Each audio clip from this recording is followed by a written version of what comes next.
Très peu de gens le savent, mais l'humanité a frôlé l'holocauste nucléaire il n'y a pas si longtemps, dans la nuit du 25 au 26 septembre 1983 précisément. Une fausse alerte sur une base russe près de Moscou. L'Occident n'a dû son salut qu'à la clairvoyance et au sang-froid de l'officier de garde qui a choisi de désobéir au protocole et n'a pas déclenché de riposte militaire.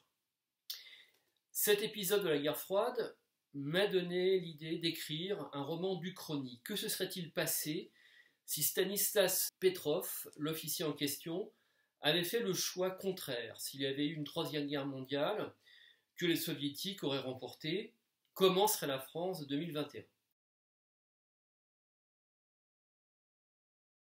Pour ce qui est de la guerre proprement dite, je suis allé voir les simulations imaginées par les militaires qu'on trouve facilement sur Internet, qui donnent une idée de l'enchaînement des péripéties, voilà, ce qu'aurait pu être une troisième guerre mondiale.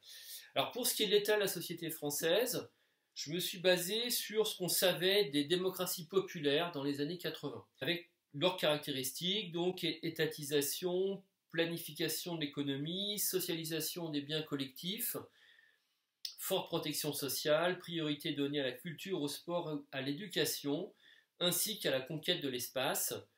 Dans mon roman, on a des colonies sur Mars. C'est le communisme donc tel qu'il a été, mais aussi tel qu'il aurait pu être après la fin de la guerre froide. Oui, comme les sociétés socialistes ont pu le connaître, en raison de la course aux armements notamment, et de l'espionnage dont ils étaient victimes durant la guerre froide. Le contrôle est avant tout une réaction aux tensions géopolitiques. Dans mon livre, un attentat sur les Champs-Élysées, attribué au terroriste sud-coréen, qui est le dernier bastion capitaliste dans le monde, entraîne un tour de vis sécuritaire et un flicage accru des citoyens, à tel point que certains se demandent même si l'attentat n'était pas commandité par les services secrets français pour contrer le processus de libéralisation politique.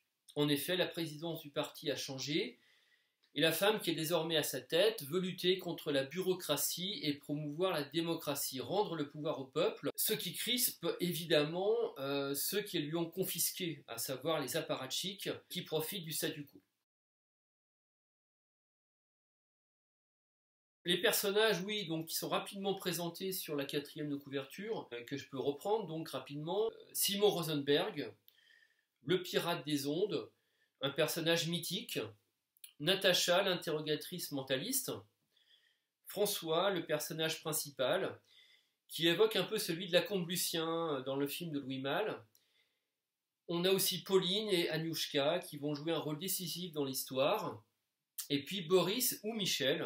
Voilà, je ne peux pas en dire grand-chose sous peine de spoiler. Les fameuses pilules de soleil levant sur lesquelles je ne peux pas non plus dire grand-chose, sauf qu'elles tirent le récit vers la science-fiction, un genre qui s'accorde parfaitement avec l'Uchronie. Même motif, même punition, ce saut temporel est un ressort important de l'intrigue.